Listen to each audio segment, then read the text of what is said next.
Solar കേസിലെ സരിതയുടെ കൂട്ടുപ്രതിയായിരുന്ന മണിലാലിന്റെ വെളിപ്പെടുത്തലുകളാണ് പുറത്തു വന്നിരിക്കുന്നത്. ഈ വാർത്തയോട് പ്രതികരിക്കാനായി ശ്രീ എം വി ജയരാജൻ നമ്മോടൊപ്പം ടെലിഫോൺ ലൈനിൽ ചേരുന്നുണ്ട്. ശ്രീ എം വി ജയരാജൻ, സോളാറിൽ ഇതുവരെ സംഭവിച്ചിട്ടുള്ള കാര്യങ്ങൾ സ്വാഭാവികമായും കേസ് എവിടെ എത്തി നിൽക്കുന്നു എന്ന് നമുക്കെല്ലാം അറിയാം. പക്ഷെ അതിനും അപ്പുറത്തേക്ക് ചില കാര്യങ്ങൾ കൂടി അതിന്റെ ചുരുളഴിയുമ്പോൾ ഉണ്ട് എന്ന് വ്യക്തമാക്കുന്നതായിരുന്നു സരിതയുടെ കത്ത്. അതിനും അപ്പുറത്തേക്ക് ഇന്നിപ്പോൾ മണിലാലിന്റെ വെളിപ്പെടുത്തൽ കൂടി വരുമ്പോൾ കൃത്യമായി തന്നെ മുഖ്യമന്ത്രിയുടെ പങ്ക് വിശദമായി തന്നെ പറയുന്നു മണിലാൽ. സോളാർ കേസിൽ സരിതയുമായി നിരന്തരം ഫോണിൽ ബന്ധപ്പെടുമായിരുന്നു മുഖ്യമന്ത്രി.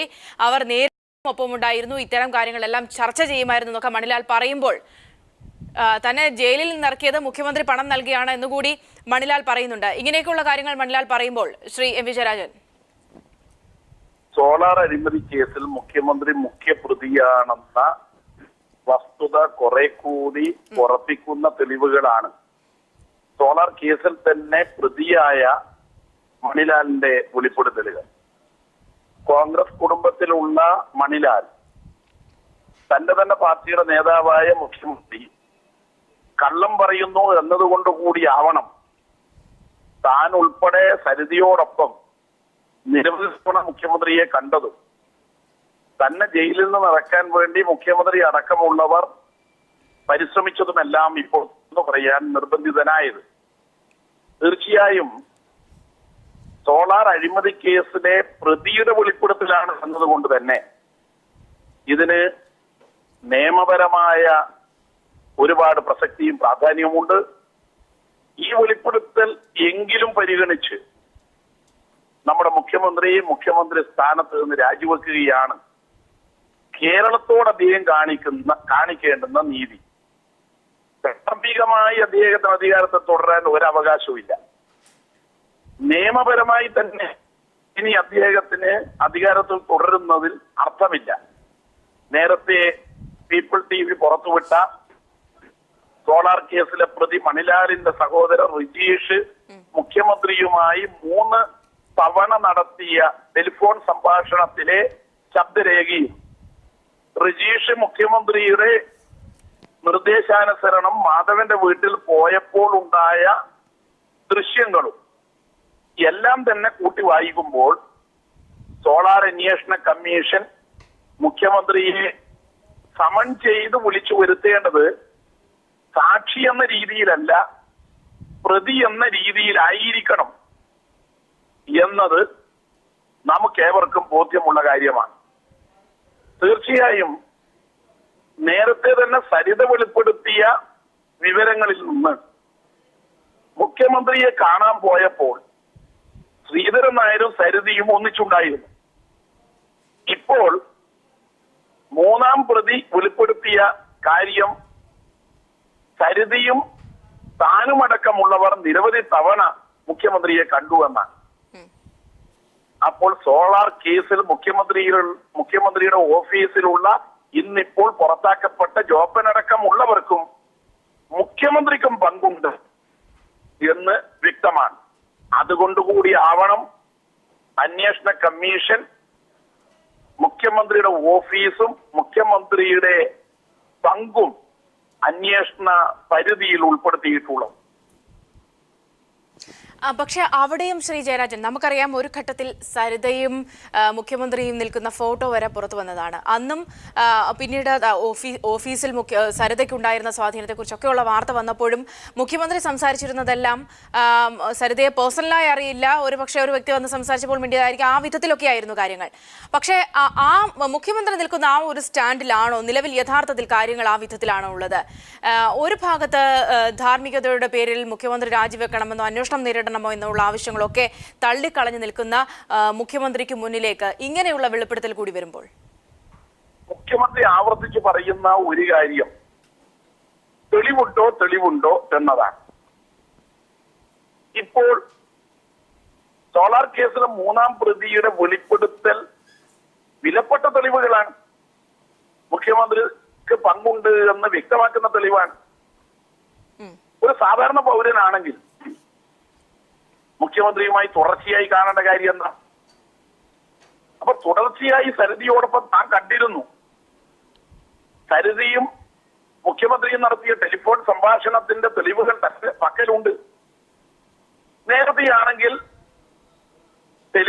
രേഖകൾ പുറത്തു വന്നപ്പോൾ മുഖ്യമന്ത്രി അന്ന് ഉപയോഗിച്ച ടെലിഫോൺ നമ്പറുകൾ, സലീം രാജ്, ജോപ്പൻ അടക്കമുള്ളവരുടെ നമ്പറുകൾ, ആ നമ്പറുകൾ മുഖ്യമന്ത്രിയുമായി ബന്ധപ്പെട്ടു എന്ന അനുമാനത്തിലെത്തുന്ന സ്ഥിതിയായിരുന്നു. ഇപ്പോൾ സോളാർ കേസ് പറയുന്നു, ടെലിഫോണിൽ നിരവധി തവണ സംസാരിച്ചിട്ടുണ്ട്, ഞാൻ തന്നെ കേട്ടിട്ടുണ്ട് എന്നുള്ളത്. മുഖ്യമന്ത്രിയുടെ ഓഫീസിൽ നിരവധി തവണ പോയിട്ടുണ്ട്, ഞാനും അവിടെ ഉണ്ടായിരുന്നു എന്നുള്ളത്. അതുകൊണ്ട് തെളിവുണ്ടോ എന്നിനി മുഖ്യമന്ത്രി പത്രസമ്മേളനം നടത്തി പറയുന്നത് മലയാളികളെ അപമാനിക്കുന്നതിന് തുല്യമാണ്. അതുകൊണ്ട് തെളിവുകൾ പുറത്തു വന്ന പുതിയ പരിതസ്ഥിതി മുഖ്യമന്ത്രി രാജിവെക്കുക തന്നെയാണ് ഉത്തമം. അവിടെയും ഇടതുപക്ഷത്തിന്റെ അടക്കമുള്ള ആ ആവശ്യത്തിന് ആക്കം കൂട്ടുന്നത് എന്ന് പറയുന്നത് ഇത്തരം തെളിവുകളൊന്നും അന്വേഷണ സംഘത്തിന് മുന്നിലെത്തുന്നില്ല എന്നുള്ളതാണ്. മുന്നിലെത്തുന്നില്ല എന്നല്ല, അന്വേഷണ സംഘം പരിഗണിക്കപ്പെടുമ്പോൾ ഇതൊന്നും തെളിവുകളല്ല എന്നൊരു പ്രശ്നമാണ്. ഒരുപക്ഷെ പ്രതിപക്ഷ നേതാവിന്റെ സരിതയുടെ ഇപ്പോഴത്തെ ഒരു വിഷയം തന്നെ അതിന് ഏറ്റവും വലിയ ഉദാഹരണമാണ്. ഇതിലൊക്കെ ഏത് വിധത്തിലാണ് കേസിന്റെ ഗതി എന്നതും സുപ്രധാനമാണ്. അതുകൊണ്ട് തന്നെ ഇതൊക്കെ കൃത്യമായി പരിഗണിക്കപ്പെടുന്നില്ല എന്നൊരു പ്രശ്നം കൂടിയില്ലേ ശ്രീ വിജയരാജൻ? സരിതയുടെ കത്ത് തീർച്ചയായും പോലീസ് പിടിച്ചെടുക്കണ്ടേ? എന്തേ മടി കാണിക്കുന്നത്? ഇപ്പോൾ മണിലാലും വെളിപ്പെടുത്തിയ കാര്യം പോലീസ് എന്തേ മണിലാലിനെ ചോദ്യം ചെയ്ത് തെളിവുകൾ കണ്ടെത്താത്തത്? അപ്പൊ ഇത് തെളിയിക്കുന്നത് മുഖ്യമന്ത്രി പദവിയിൽ ഇരുന്നു കൊണ്ട് അന്വേഷണം നടത്തിയാൽ ഈ തെളിവുകളെല്ലാം നശിപ്പിക്കും. മുഖ്യമന്ത്രിയുടെ കീഴിലുള്ള പോലീസ് മുഖ്യമന്ത്രിക്കെതിരായി തെളിവുകൾ കൊണ്ടുവരാൻ ഭയപ്പെടും. അങ്ങനെ നട്ടിലുള്ള ഉദ്യോഗസ്ഥന്മാർ കേരളത്തിലില്ല. അപ്പൊ മുഖ്യമന്ത്രിക്കെതിരായിട്ടുള്ള തെളിവുകളാണ് ഇത് എന്നതുകൊണ്ടാണ് മുഖ്യമന്ത്രി പദവിയിൽ ഇരിക്കുന്നത് കൊണ്ട് തന്നെ പുറത്തു വരാത്തത്, കേസ് അന്വേഷണം എവിടെയും എത്താത്തത്. എന്ന് മാത്രമല്ല, അഴിമതി പണം സരിതി ഉൾപ്പെടെയുള്ളവരെ വിലക്കെടുക്കാൻ വേണ്ടിയാണ് ഉപയോഗിച്ചത്. അപ്പൊ ആ പണം ഉപയോഗിച്ചുകൊണ്ട് തെളിവുകൾ നശിപ്പിക്കാൻ നോക്കുകയാണ്. അപ്പൊ ഒരു നിമിഷം പോലും ഈ അഴിമതി നടത്തിയ മന്ത്രിമാർ അധികാരത്തിൽ തുടരുന്നത് അഴിമതി നശിപ്പിക്കാനും ഒപ്പം അഴിമതിക്കാരെ സംരക്ഷിക്കാനും മാത്രമേ ഉപകരിക്കൂ. പക്ഷേ അവിടെയും പ്രതിപക്ഷത്തിന്റെ ഒരു പ്രധാന ആരോപണം പോലെ തന്നെ കേസ് അന്വേഷിക്കുന്നത് ആര് എന്നത് സുപ്രധാനമാണ്. അതിലെ ഒരു വൈരുദ്ധ്യം. പക്ഷെ അവിടെയും എങ്ങനെയും അധികാരത്തിൽ കടിച്ചു നിൽക്കുക എന്നൊരു നിലപാടിലേക്ക് മുഖ്യമന്ത്രി അടക്കമുള്ളവർ എത്തി നിൽക്കുന്നതിലെ പ്രശ്നങ്ങളൊക്കെ തന്നെ അതെങ്ങനെയായിരിക്കും വരും ദിവസങ്ങളിൽ ഒരു പക്ഷേ പ്രത്യേകിച്ച് ജനങ്ങൾക്കിടയിലേക്ക് സരിതയുടെ കത്തിന്റെ വിഷയത്തിൽ തന്നെയാണെങ്കിൽ കൃത്യമായ തെളിവുകൾ തന്നെയാണ് ജനങ്ങൾക്കിടയിലേക്ക് എത്തിയിരിക്കുന്നത്. ആ വിഷയത്തിലൊക്കെ ഇനി എങ്ങനെയായിരിക്കും കാര്യങ്ങൾ ഉണ്ടാവുക? അദ്ദേഹത്തിന്റെ ടെലിഫോൺ ലൈൻ കട്ടായതാണ്. ശ്രീ എം വിജയരാജനാണ് നമ്മോട് സംസാരിച്ചത്. സോളാർ കേസിൽ മുഖ്യമന്ത്രിക്കെതിരായ കൃത്യമായ വെളിപ്പെടുത്തലുകളുമായി മണിലാൽ, സരിതയുടെ കൂട്ടുപ്രതിയായ മണിലാൽ, അയാൾ ജയിലിൽ നിന്ന് ഇറങ്ങിയ ശേഷം നമ്മളോട് പീപ്പിൾ ടിവിക്ക് നൽകിയ പ്രത്യേക അഭിമുഖത്തിലാണ് ഇക്കാര്യങ്ങൾ വെളിപ്പെടുത്തിയത്. മുഖ്യമന്ത്രിയുടെ പങ്ക്, സരിത തുടർച്ചയായി മുഖ്യമന്ത്രിയുമായി ഈ വിഷയത്തിൽ ഫോണിൽ സംസാരിച്ചിരുന്നു, നേരിട്ട് പലതവണയും കണ്ടു, അപ്പോഴൊക്കെ താനൊപ്പം ഉണ്ടായിരുന്നു എന്നും ഒപ്പം തന്നെ പല തവണയും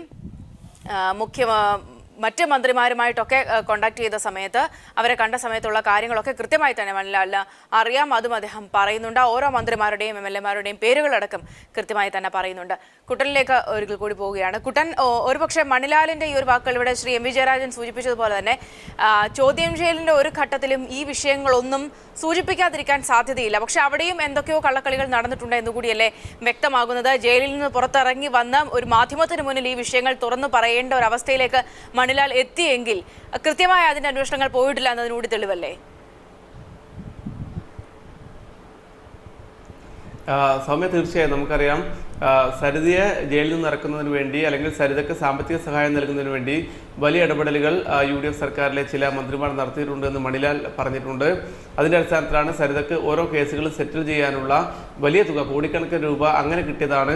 ആ കിട്ടിയതൊക്കെ ഈ കത്തിൻ്റെ അടക്കം പശ്ചാത്തലത്തിൽ ചില ആരോപണങ്ങൾ ഉന്നയിക്കും അല്ലെങ്കിൽ അത്തരം കത്ത് പുറത്തുവിടും എന്നുൾപ്പെടെയുള്ള ഭീഷണികൾ മുഴക്കിക്കൊണ്ടാണ് സരിത ഇത്തരത്തിൽ സാമ്പത്തിക സ്രോതസ് ഉണ്ടാക്കിയതെന്നാണ് മണിലാൽ പറയുന്നത്. അതേസമയം മണിലാലും ബിജു രാധാകൃഷ്ണൻ ഉൾപ്പെടെയുള്ള ഇതേ കേസിൽപ്പെട്ട പ്രതികൾ യാതൊരു വിധത്തിലുള്ള സഹായം ലഭിക്കാതെ നിൽക്കുന്നു. ആ ഘട്ടത്തിൽ തന്നെയാണ് മണിലാൽ സഹോദരൻ മുഖ്യമന്ത്രിയുടെ അടുത്തേക്ക് അയക്കുന്നത്. അപ്പോൾ പറയുന്നത് എന്താ വെച്ചാൽ, പല കാര്യങ്ങളും എനിക്ക് വെളിപ്പെടുത്തേണ്ടി വരും, അതുകൊണ്ട് എന്നെ സഹായിക്കണം എന്ന മണിലാൽ പറയുന്നു. അത് മണിലാലിൻ്റെ സഹോദരൻ മുഖ്യമന്ത്രിയെ അറിയിക്കുന്നു. അതിനുശേഷം നടന്ന സംഭവങ്ങളാണ് നാം നേരത്തെ നൽകിയ വാർത്തക്കകത്ത് ഫോൺ സംഭാഷണം ഉൾപ്പെടെയുള്ളത്. ഇത്തരത്തിൽ മണിലാൽ ചില കാര്യങ്ങൾ തുറന്നു പറഞ്ഞാൽ അത് തനിക്ക് അപകടമാകും എന്ന് കണ്ടുകൊണ്ട് തന്നെയാണ് മുഖ്യമന്ത്രി ഇത്തരത്തിൽ സാമ്പത്തിക സഹായം നൽകിയതെന്ന് വേണം നമുക്ക് ഈ മണിലാലിൻ്റെ പുതിയ വെളിപ്പെടുത്തൽ നിന്നും അനുമാനിക്കാൻ. ഏതായാലും മണിലാൽ ഇപ്പോൾ പറഞ്ഞിരിക്കുന്നത് ഇനിയും കൃത്യമായ തെളിവുകൾ തൻ്റെ കൈവശമുണ്ട്. മുഖ്യമന്ത്രിയുമായി ബിജു രാധാകൃഷ്ണനും താനും നടത്തിയ ഫോൺ സംഭാഷണങ്ങളുടെ റെക്കോർഡ് തൻ്റെ കയ്യിലുണ്ട് എന്നടക്കമുള്ള വിവരങ്ങൾ മണിലാൽ പീപ്പിളിനോട് പറഞ്ഞിട്ടുണ്ട്. ഏതായാലും അതുപോലെ തന്നെ മണിലാലിൻ്റെ അഭിമുഖത്തിൽ പറഞ്ഞിരിക്കുന്നത് ബിജു രാധാകൃഷ്ണൻ സരിതയുമായുള്ള പ്രശ്നം പരിഹരിക്കുന്നതിന് വേണ്ടി മുഖ്യമന്ത്രി നേരിട്ട് ഇടപെട്ടിരുന്നു. എറണാകുളം ഗസ്റ്റ് ഹൗസിൽ വെച്ച് നടത്തിയ ചർച്ചയിൽ താനും പങ്കാളിയായിരുന്നു. ആ ചർച്ചയ്ക്ക് തൊട്ട് മുമ്പ് ബിജു രാധാകൃഷ്ണനെ വിളിച്ചു കിട്ടാത്തതിനാൽ തൻ്റെ ഫോണിലേക്കാണ് മുഖ്യമന്ത്രി വിളിച്ചത് എന്നടക്കമുള്ള സുപ്രധാനമായ വെളിപ്പെടുത്തലുകളാണ് മണിലാൽ നടത്തിയിരിക്കുന്നത്. തീർച്ചയായും മുഖ്യമന്ത്രി ഈ വിഷയത്തിനകത്ത് വളരെ കൃത്യമായിരുന്നു. മുഖ്യമന്ത്രിയിലേക്ക് തന്നെ ഈ ആരോപണങ്ങളും തെളിവുകളും എല്ലാം തന്നെ നീങ്ങുകയാണ്. സൗമ്യ. PV കുട്ടനാണ് വിവരങ്ങൾ നൽകിയത്. സോളാർ കേസിൽ മുഖ്യമന്ത്രിക്കെതിരായ പുതിയ വെളിപ്പെടുത്തലുകളുമായി സോളാറിലെ സരിതയുടെ കൂട്ടുപ്രതിയായിരുന്ന മണിലാൽ രംഗത്തെത്തിയിരിക്കുന്നു. പീപ്പിൾ TV മണിലാലിന്റെ വാക്കുകൾ പുറത്തുവിട്ടു. സരിതയുമായി മുഖ്യമന്ത്രി നിരന്തരം ബന്ധപ്പെട്ടിരുന്നുവെന്നും പതിവായി ഇരുവരും ഫോണിൽ സംസാരിക്കാറുണ്ടായിരുന്നുവെന്നുമാണ് മണിലാൽ പറഞ്ഞത്. മുഖ്യമന്ത്രിയെ സരിത കാണാൻ പോയപ്പോൾ താനും പലപ്പോഴും കൂടെ ഉണ്ടായിരുന്നു. മുഖ്യമന്ത്രിയും സരിതയും തമ്മിൽ സംസാരിച്ച ടെലിഫോൺ സംഭാഷണം തന്റെ പക്കലുണ്ട്. ഇതുമായി ബന്ധപ്പെട്ട പല തെളിവുകളും വേണ്ട സമയത്ത് ഒരുപക്ഷെ പുറത്തുവിടും എന്നുകൂടി മണിലാൽ പറയുന്നുണ്ട്. മണിലാലിന്റെ വാക്കുകളിലേക്ക്. സരിതയുടെ മുഖ്യമന്ത്രിയെ കാണാൻ പോയിട്ടുണ്ടോ? ഞാൻ സരിതയോട് 2 പ്രാവശ്യം മുഖ്യമന്ത്രിയെ കാണാൻ പറ്റും. ഒരു പ്രാവശ്യം മുഖ്യമന്ത്രിയുടെ ദുരിതാശ്വാസ നിധിയിലേക്ക് പൈസ കൊടുക്കുന്നതിന് വേണ്ടി. അന്ന് കമ്പനിയുടെ ജനറൽ മാനേജറായ രാജശേഖരൻ, സരിത, പിന്നെ സ്റ്റാഫുകൾ ഉണ്ടായിരുന്നു. അവിടെ വെച്ചിട്ടാണ് മുഖ്യമന്ത്രി ചെക്ക് കൈമാറുന്നത്. മുഖ്യമന്ത്രി സരിതയെ അറിയുന്ന പോലെയാണോ പെരുമാറിയിരുന്നത്? മുഖ്യമന്ത്രി സരിത സ്ഥിരം ഫോണിൽ വിളിക്കാറുണ്ട്, ജോബും വിളിക്കാറുണ്ട്. അതിൻ്റെ ചില പോലെയാണ് സംസാരിച്ചുകൊണ്ടിരുന്നത് മുഖ്യമന്ത്രി. അതിനുശേഷം പിന്നീട് ബന്ധപ്പെടാറുണ്ടോ? പിന്നീട് സരിത മുഖ്യമന്ത്രിയുടെ ഓഫീസിലും മന്ത്രിമാരുടെ ഓഫീസുകളിലും പോകാറുണ്ട്. അവിടെ വെച്ച് കാണാറുണ്ട്. കസ്റ്റമേഴ്സിൻ്റെ ചില കാര്യങ്ങൾ സംസാരിക്കാൻ വേണ്ടിയിട്ട് മുഖ്യമന്ത്രിനെ പോയിട്ട് കണ്ടിട്ടുണ്ട്. ഏതൊക്കെ മന്ത്രിമാരായിട്ടാണ് Saritha ബന്ധപ്പെട്ടിരുന്നത്? Saritha Adoor Prakash, KC Venugopal, AP Anilkumar, PK Jayalakshmi എന്നിവരായിരുന്നു സരിത സ്ഥിരം വിളിക്കാറുണ്ടായിരുന്നത്. PK ജയലക്ഷ്മിയായിട്ട് സരിത ചില ഇൻറ്റിമേറ്റ് ഫ്രണ്ടായിരുന്നു. എന്ത് കാര്യങ്ങളുണ്ടായിരുന്നെങ്കിലും അവരോട് സംസാരിക്കാറുണ്ട്. അത് ഞാൻ കേട്ടിട്ടുണ്ട്. സരിത വീട്ടിൽ ഞാൻ ഒരു 5-6 മാസത്തോളം ഞാൻ താമസം അവിടെ തന്നെ ആയിരുന്നു. എന്നെ കമ്പനിയുടെ ഒരു ഉയർന്ന പോസ്റ്റ് മാതിരിയാണെങ്കിലും എന്നെ ഒരു സഹോദരനെ പോലെയാണ് കണ്ടിരുന്നത്. അതുകൊണ്ട് എനിക്ക് അവരോട് അത്രയും സ്വാതന്ത്ര്യം ഉണ്ടായിരുന്നു. അവരെ കാര്യങ്ങൾ മന്ത്രിമാരായിട്ട് വിളിക്കണതും ഏത് കാര്യങ്ങളാണെങ്കിലും അവർ എന്നിൽ നിന്നും അധികമൊന്നും മറച്ചു വെക്കാറില്ല. ബിജു ആയാലും സരിതയായാലും. MLA-മാരൊക്കെയായിരുന്നു? MLA-മാർ കൊച്ചി MLA ഹൈബീഡനായിട്ട് വിളിക്കാറുണ്ടായി. സോളാർ പ്രോജക്റ്റുകളെ പറ്റി വിളിക്കാറുണ്ടായിരുന്നു. പിന്നെ സോളാർ സംബന്ധമായ പ്രോഡക്റ്റുകൾ ജോസ് കെ മാണിയുടെ 1-2 പ്രാവശ്യം വിളിക്കണം കേട്ടിട്ടുണ്ട്. അവിടെ കോട്ടയത്ത് പോയി സംസാരിച്ചിട്ടുണ്ട്. കോട്ടയം എനർജി മാർട്ടിൻ്റെ ഉദ്ഘാടനത്തിനാണ് അദ്ദേഹത്തിനെ ക്ഷണിക്കാൻ പോയിട്ടുള്ളത്. അത് പിന്നെ സോളാർ പ്രോജക്റ്റുകൾക്ക് വേണ്ടി സ്ഥാപിക്കുന്നതിന് വേണ്ടി വീടുകളിൽ സ്ഥാപിക്കുന്നതിന് വേണ്ടിയിട്ടും പോയി കണ്ടിട്ടുണ്ട് അദ്ദേഹം. ജോസ് കെ മാണിയായിട്ട് നല്ല ബന്ധമാണോ സരിത? ജോസ് കെ മാണിയായിട്ടും വിളിക്കാറുണ്ട്. ഈ കസ്റ്റമേഴ്സിനൊക്കെ പോയിട്ട് അവരെ സ്വാധീനിക്കാൻ ഈ ബന്ധങ്ങൾ സരിത ഉപയോഗപ്പെടുത്തിയിട്ടുണ്ടോ? കസ്റ്റമേഴ്സിൻ്റെ അവിടെ ചെന്ന് സരിത പറയും, ഞാൻ മുഖ്യമന്ത്രിയുടെ നിയമോപദേഷ്ടാവാണ്. ബിജു രാധാകൃഷ്ണൻ പറയും MNR ഫാറൂഖ് അബ്ദുള്ളയുടെ ഉപദേഷ്ടാവാണ്. അങ്ങനെ സാധാരണ കസ്റ്റമേഴ്സിന് മുമ്പിൽ നിന്ന് മന്ത്രിമാർക്കും ഫോൺ ചെയ്യാറുണ്ട്. സാധാരണ കസ്റ്റമേഴ്സ് അങ്ങനെ കാണുമ്പോൾ പെട്ടെന്ന് തന്നെ ഓർഡർ തരാറുണ്ട്. ഈ കസ്റ്റമേഴ്സിനെ സ്വാധീനിക്കാൻ വേണ്ടി മുഖ്യമന്ത്രി ഇടപെട്ടതായി വല്ല ഇതുണ്ടോ? മുഖ്യമന്ത്രി ഇടപെട്ടതായിട്ട് അറിയപ്പെടുന്നത് പത്തനംതിട്ടയിലെ ഒരു വ്യവസായിയായിട്ട് ശ്രീധരൻ നായർ. കറക്റ്റ് എനിക്ക് ശ്രീധരൻ നായരാണെന്ന് പിന്നീട് ഞാൻ മാധ്യമങ്ങളിലാണ് എനിക്കറിയാൻ പറ്റിയത്. ആ സമയത്ത് ഞാൻ ഒരു 1-2 മാസം കമ്പനി ലീവായിരുന്നു. കൊല്ലം പത്തനംതിട്ട ആ ഭാഗത്ത് ഒരു പ്രൊജക്റ്റ് നടക്കുന്നുണ്ടെന്നും കമ്പനിയുടെ അത് ചെക്ക് ചെയ്യാൻ സരിത സ്ഥിരം പോകാറുണ്ടായിരുന്നു എനിക്കറിയാമോ. അത് ശ്രീധരൻ നായരാണെന്ന് പിന്നീടാണ് മനസ്സിലാക്കാൻ കഴിയും. ആ പ്രൊജക്റ്റിന് വേണ്ടിയിട്ട് ശ്രീധരൻ നായരെ കൂട്ടിയിട്ട് മുഖ്യമന്ത്രിയുടെ ഓഫീസിൽ പോയിട്ടുണ്ടായിരുന്നതും ബിജു രാധാകൃഷ്ണനിലൂടെ ഞാൻ അറിഞ്ഞിട്ടുണ്ടായിരുന്നു. കേസൊക്കെ വന്നതിന് ശേഷം സരിതയെ രക്ഷിക്കുന്നതിന് വേണ്ടി വല്ല ഇടപെടലും മുഖ്യമന്ത്രി ഓഫീസ് ഉണ്ടായിരുന്നു? മുഖ്യമന്ത്രിയുടെ ഓഫീസിൽ നിന്ന് കേസ് വരാൻ തന്നെ കാര്യം കമ്പനിയുടെ സാമ്പത്തിക തകർച്ചയാണ്. ഈ ഇപ്പോൾ സെറ്റിൽ ചെയ്ത പൈസ സരിതയുടെ കയ്യിലുണ്ടായിരുന്നെങ്കിൽ പെരുമ്പാവൂർ DSP അറസ്റ്റ് ചെയ്ത സമയത്ത് എനിക്കറിയാൻ കഴിഞ്ഞത് കേസ് പൈസ കൊടുത്ത് സെറ്റിൽ ചെയ്യാൻ അദ്ദേഹം അവരോട് പറഞ്ഞതാണ് ഞാൻ ആ സ്റ്റേഷനിലേക്ക് അറിഞ്ഞത്. അപ്പോൾ സരിത സമയം ചോദിച്ചു, അത് പറ്റില്ല എന്ന് പറഞ്ഞാൽ സരിതനെ ആദ്യം അറസ്റ്റ് ചെയ്യപ്പെടുന്നത്. സരിതനെ ആദ്യം ഒരു അറസ്റ്റ് ചെയ്യപ്പെടുത്തി അത് കഴിഞ്ഞ് ദൃശ്യമാധ്യമങ്ങളിലൂടെ പബ്ലിസിറ്റി വന്നതിന് ശേഷമാണ് മറ്റ് കേസുകളൊക്കെ അറസ്റ്റ് രേഖപ്പെടുത്തിയത്. ഇപ്പം സരിതയ്ക്ക് ഈ സെറ്റിൽമെൻറ്റിനടക്കം കിട്ടിയിരുന്ന പൈസ ഏതൊരു സർക്കാരിൻ്റെ ഏതൊരു ആരോ ഓഫർ ചെയ്താണെന്ന് എനിക്ക് അറിയാൻ ഞാൻ മനസ്സിലാക്കുന്നത് കൊണ്ടാണ്. കാരണം ഞാൻ കമ്പനിയിൽ നിന്ന് ജോലി ഉപേക്ഷിച്ച് പോകാൻ തന്നെ കാര്യം കമ്പനിയുടെ സാമ്പത്തിക തകർച്ചയായിരുന്നു. കമ്പനിക്ക് സാമ്പത്തിക തകർച്ച ഉണ്ടായ സമയത്താണ് സരിതനെ അറസ്റ്റ് ചെയ്യുന്നത്. പിന്നെ ഈ പൈസ ഇങ്ങനെ വന്ന് എന്നെ പോലെ അത്ഭുതപ്പെടുത്തിയിട്ടുണ്ട്. കാരണം 5 കോടി 10 കോടി കൊടുത്ത് പല കേസുകളും സെറ്റിൽ ചെയ്യണം. ബഹുമാനപ്പെട്ട ഹൈക്കോടതിയിൽ ജാമ്യം ലഭിക്കുന്നതിന് വേണ്ടി ഓണർഷിപ്പ് ബോണ്ട് വരെ കെട്ടിവെച്ചിട്ടുണ്ട് 20 ലക്ഷം രൂപ. ഇതെല്ലാം എവിടെ നിന്നാണ് എന്നെ അത്ഭുതം. സരിതയുടെ ഒരു സാധാരണ കുടുംബമാണ്, അത്ര വലിയ ഉന്നതരൊന്നുമില്ല.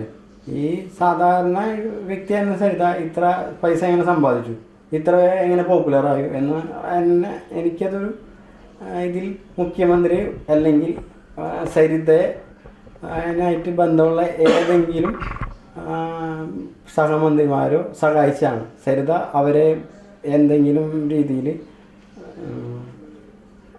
അവർക്കെതിരെ ആരോപണം ഉന്നയിക്കുക എന്നുള്ള ഭയം കൊണ്ട് സരിതയ്ക്ക് പൈസ കൊടുത്തിട്ടുള്ളതാണ്.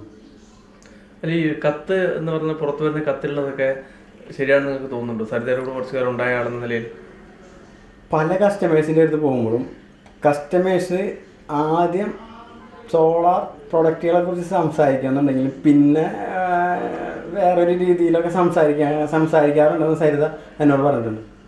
വണ്ടിയിൽ നിന്നൊക്കെ ഞങ്ങൾ ചർച്ച ചെയ്യാറുണ്ട്. അവരങ്ങനെ പറഞ്ഞു, ഇവരിങ്ങനെ പറഞ്ഞു, അങ്ങനെ കസ്റ്റമർ അങ്ങനെ മന്ത്രിമാരും പറഞ്ഞിട്ടുണ്ട്, പോലീസ് ഉദ്യോഗസ്ഥന്മാരും പറഞ്ഞിട്ടുണ്ടെന്നാണ് എനിക്കറിയാൻ കഴിഞ്ഞിട്ടുള്ളത്. ഈ പറയുന്ന മന്ത്രിമാർ അതുപോലെ തന്നെ ഒരു MP ഒക്കെ സരിത എങ്ങനെ ഉപയോഗിച്ചു എന്ന് സരിത എപ്പോഴും പറഞ്ഞിട്ടുണ്ടോ?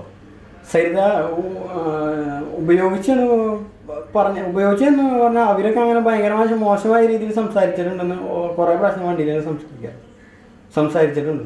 കസ്റ്റമേഴ്സ് ഇന്ന കാര്യം സംസാരിച്ചു, അവർ അവിടെ ചെല്ലണം ഇവിടെ ചെല്ലണം എന്നൊക്കെ പറഞ്ഞാണ്. ഈ രാഷ്ട്രീയ നേതാക്കൾ പല കാര്യങ്ങൾ കമ്പനിനെ പ്രോജക്റ്റുകൾക്ക് വേണ്ടി പേപ്പേഴ്സ് വർക്കിന് പോയിരുന്ന സമയങ്ങളിൽ ചില മന്ത്രിമാർ MLA സരിതനോട് പെരുമാറിയിട്ടുണ്ടെന്ന് ബിജു രാധാകൃഷ്ണനിൽ നിന്നും എനിക്ക് മനസ്സിലാക്കാൻ കഴിഞ്ഞിട്ടുണ്ട്. അതിനെ സംബന്ധിച്ച് ബിജുവും സരിതയും തമ്മിൽ നിരന്തരം വഴക്കുണ്ടാവാറുണ്ട്. അതുപോലെ അന്ന് ഈ പറയുന്ന ഇതിനകത്ത് മുഖ്യമന്ത്രിയുടെ പേഴ്സണൽ സ്റ്റാഫിലെ മുഴുവൻ ആൾക്കാർ ജോപ്പൻ, ജിക്കുമോൻ, ദില്ലിയിലെ കുരുവിള, അതുപോലെ സലീം രാജ്, ഇവരൊക്കെ ആയിട്ട് സരിതയ്ക്ക് ബന്ധമുണ്ടെന്ന് നിങ്ങൾക്ക് അവിടെ ഈ മുഖ്യമന്ത്രിയുടെ ഓഫീസിലും വീടുകളൊക്കെ പോകുമ്പം തോന്നാറുണ്ടോ? മുഖ്യമന്ത്രിയുടെ ഓഫീസിൽ പോകുമ്പോഴും ജോപ്പനും ജിക്കൊക്കെ സരിതനോട് ഭയങ്കര ഭവ്യതയാണ് പെരുമാറാറുള്ളത്. സലീം രാജ് പ്രധാനപ്പെട്ടതായിട്ടും പരിചയപ്പെട്ടെന്ന് അത്രയായിട്ടും സലീം രാജിനായിട്ട് ബന്ധമുണ്ടെന്ന് പറയുന്ന കാര്യം ഈ ഒരു വിഷയം സംബന്ധിച്ച് MI ഷാനവാസിൻ്റെ അരികത്ത് ഞാനും ബിജു രാധാകൃഷ്ണനും പോയത് പിറ്റേ ദിവസം സരിത എന്നോട് ബിജുവിനോട് വിളിച്ചു ചോദിച്ചു, നിങ്ങൾ രണ്ടാളും കൂടെ MI ഷാനവാസിനെ കാണാൻ പോയില്ലേ, എന്നിട്ട് മുഖ്യമന്ത്രിയോട് ആ പരാതി പറഞ്ഞില്ലേ, ഈ പരാതി പറഞ്ഞില്ലേ, ഞാൻ അങ്ങനെയെന്നൊക്കെ പറഞ്ഞില്ലേ എന്ന് ബിജുവിനോട് ചൂടാവുന്നത് കേട്ടത്. അപ്പോൾ ഇതാരാണെന്ന് പറഞ്ഞപ്പോൾ അവിടെ നിൽക്കുന്ന ഗൺമാനോട് സലീം രാജാണെന്ന് ചോദിച്ചറിഞ്ഞു. സലീം രാജാണ് സരിതയ്ക്ക് ഈ കാര്യങ്ങൾ പറഞ്ഞു കൊടുത്തതെന്ന് എനിക്കറിയാൻ കഴിയുള്ളൂ. സലീം രാജിനായിട്ട് സ്ഥിരം വിളിക്കാറുണ്ടായി. 100-300ഓളം പ്രാവശ്യം വിളിച്ചതിൻ്റെ റെക്കോർഡ്സൊക്കെ ഞാൻ കണ്ടിട്ടുണ്ട്. പക്ഷേ ഒഫീഷ്യലായിട്ടും അൺഒഫീഷ്യലായിട്ടും സലീം രാജിനെ വിളിക്കാറുണ്ട്. എന്തെങ്കിലും കാര്യത്തിൽ മുഖ്യമന്ത്രി അവിടെ ഉണ്ടോ, മുഖ്യമന്ത്രി സ്ഥലത്തുണ്ടോ, അല്ലെങ്കിൽ മുഖ്യമന്ത്രിയുടെ മീറ്റിംഗ് എവിടെയാണ് എന്നറിയാൻ വേണ്ടി സരിത വിളിക്കാറുണ്ട്. അതുപോലെ ഈ തട്ടിപ്പ് കേസ് വന്നതിന് ശേഷം നിങ്ങളെ ജയിലിൽ നിറക്കാൻ വേണ്ടിയിട്ട് മുഖ്യമന്ത്രി സഹായിച്ചു എന്നൊരു വാർത്തയുണ്ട്. PA മാധവൻ MLA വഴി 50,000 രൂപ തന്നു. അതിന്റെ സ്ഥിരീകരണം എന്താണ്? നിങ്ങൾ ജയിലിലായിരുന്നല്ലോ, നിങ്ങൾക്ക് എങ്ങനെയാണ് അതിന്റെ ഒരു പറയാനുള്ളത്? ഞാൻ ജയിലിലായ സമയത്ത് ആദ്യം എന്നെ അറസ്റ്റ് ചെയ്യുന്ന പെരുമ്പാവൂർ DYSP സാറാണ്. അദ്ദേഹം എന്നെ പെരുമ്പാവൂർ സജനായി ക്രൈം കേസിൽ എന്നെ അറസ്റ്റ് രേഖപ്പെടുത്തിയതിന് ശേഷം ചങ്ങനാശ്ശേരി കസ്റ്റഡി എടുത്തു.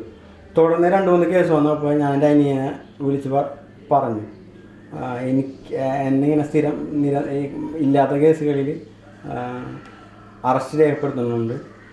നീ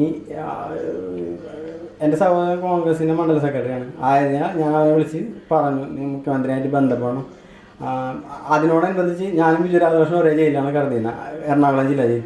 അവിടെ ബിജു രാധാകൃഷ്ണനും എനിക്കൊരു ലെറ്റർ മുഖ്യമന്ത്രിക്ക് ഏൽപ്പിക്കാൻ തന്നിട്ടുണ്ടായിരുന്നു. എറണാകുളം ഗസ്റ്റ് ഹൗസിൽ നടന്ന സംഭവത്തിൻ്റെ സംക്ഷിപ്ത രൂപമായിരുന്നു. അതിൻ്റെ ചെറിയൊരു കോപ്പിയാണ് പിന്നെ ഞാൻ എനിക്കറിയപ്പെടുന്ന കാര്യങ്ങളെല്ലാം അറിഞ്ഞ് റിജേഷിൻ്റെ കയ്യിൽ ഒരു ലെറ്റർ ഞാൻ മുഖ്യമന്ത്രിക്ക് കൊടുത്തുവിട്ടുണ്ടായിരുന്നു. മുഖ്യമന്ത്രി എൻ്റെ സഹോദരൻ പോയി തിരുവനന്തപുരത്ത് പോയി കാണുകയും മുഖ്യമന്ത്രി എന്താ സഹായം ചെയ്യാമെന്ന് പറയുകയുണ്ടായി. കഴിഞ്ഞ ലോക്സഭ ഇലക്ഷൻ്റെ സമയത്താണ് മുഖ്യമന്ത്രി ഈ കാര്യങ്ങളെല്ലാം ചെയ്യാമെന്നേറ്റത്. ആ സമയത്ത്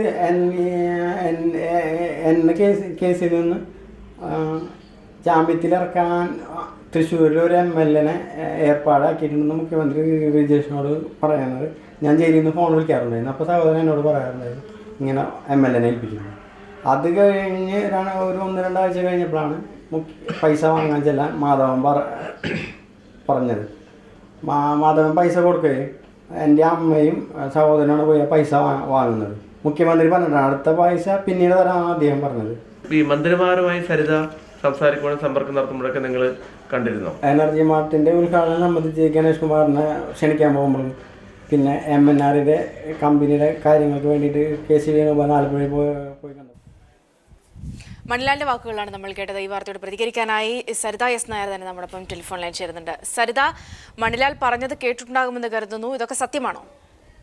മണിലാൽ പറഞ്ഞ ചില കാര്യങ്ങൾ നിങ്ങളുടെ റിപ്പോർട്ടർ എന്നോട് സംസാരിച്ചു. കാര്യം ഞാൻ ട്രാവലിംഗിലായിരുന്നു. എന്തായാലും മണിലാൽ ഈ പറഞ്ഞതിൽ കുറച്ച് വാസ്തവം എന്താണെന്ന് വെച്ചാൽ എനിക്ക് ഇവരെയൊക്കെ അറിയാമെന്നുള്ള ഒരൊറ്റ കാര്യം മാത്രമേ വാസ്തവമുള്ളൂ. മുഖ്യമന്ത്രിയുമായി വളരെ അടുപ്പമുണ്ടോ ചോദിച്ചാൽ അത് മണിലാൽ പറയുന്നതാണെങ്കിൽ മണിലാൽ തെളിയിക്കണം. ഞാൻ സാറിനെ പോയി കണ്ടത് 2 പ്രാവശ്യമാണെന്ന് ഞാൻ പറഞ്ഞു കഴിഞ്ഞു. അത് എന്റെ പേഴ്സണൽ ലൈഫിലെ പ്രശ്നങ്ങൾ പറയാനാണ് ഞാൻ പോയതെന്നും ഞാൻ പറഞ്ഞു. ഒരു പ്രാവശ്യം ഞാൻ നിവേദനമായിട്ട് കടപ്പളാമറ്റത്തിരുന്നു. അതിന്റെ എന്താണ് അതിന്റെ കാര്യങ്ങൾ എന്നറിയാനാണ് ഞാൻ ക്ലിപ്പ് ഹൗസിൽ ഒരു പ്രാവശ്യം പോയത്. ഇതൊന്നും ഞാൻ ഡിനേ ചെയ്ത വിഷയങ്ങളല്ല. പക്ഷെ മണിലാൽ പറയുന്നത് പോലെ വാസ്തവവിരുദ്ധമായ കാര്യങ്ങൾ ആരെങ്കിലും ലാഭത്തിന് വേണ്ടി സംസാരിച്ച് സമ്മതിക്കാനൊന്നും സരിത തയ്യാറല്ല.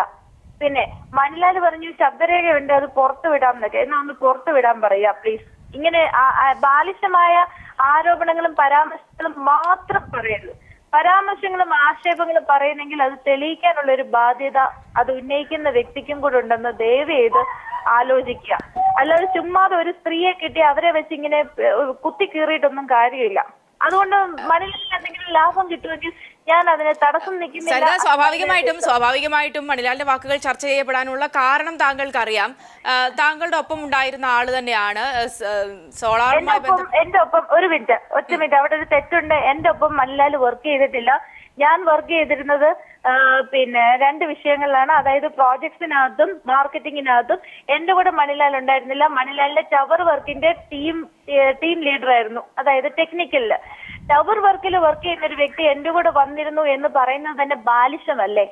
മണിലാൽ ഒറ്റ പ്രാവശ്യമാണ് ഞങ്ങളോടൊപ്പം വന്നിട്ടുള്ളത്. ആ വന്നതിന്റെ രേഖ തിരുവനന്തപുരത്ത് വന്നത് CM-ന് ഒരു ചെക്ക് കൈമാറാനായിരുന്നു. ആ സമയത്ത് മണിലാൽ വന്നു എങ്കിലും മണിലാലിനെ ഉള്ളിൽ കയറ്റിയില്ല. മണിലാൽ പുറത്തേക്കാണ് നിന്നത്.